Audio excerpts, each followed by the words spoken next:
Hey guys, welcome back to World Mechanics. Our mission here at the garage, guys, is to save you as much money as we can. That's why we make these absolutely free videos.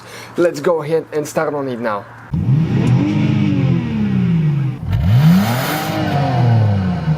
Today's video we're going to show you how to fix the code P. Okay, you can see this one right here, P2422, which states evaporative emission system vent valve stuck closed. Okay, this is a Hyundai Sonata. This one is a 2006, but it's the same for most 6 and T11 and for most of the Santa Fe and the other ones as well.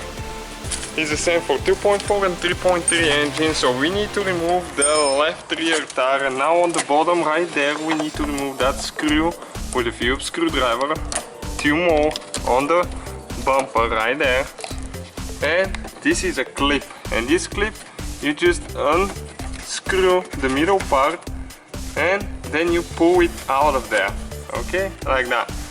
And now with a 10mm socket we need to remove, okay, this nut right there. There is one on top and one right here on the inside, right there.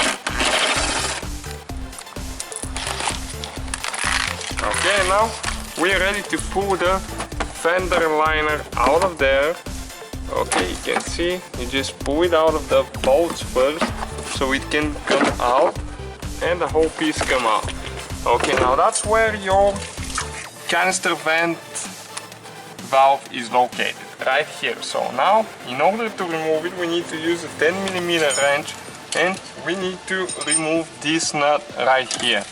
Okay, this one, just take it loose all the way.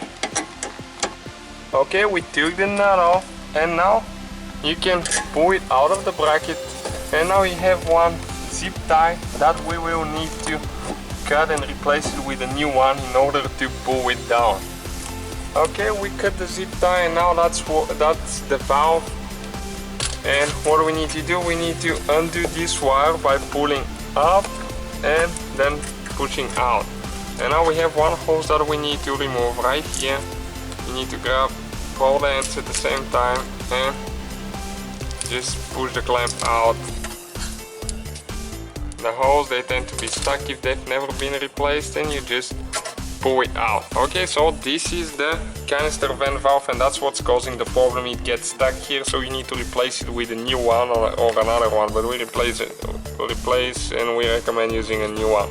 So that's the whole procedure. After that you just reset the code and everything's perfect and you won't have that code anymore. Thank you guys for watching. Don't forget to give us a like, subscribe.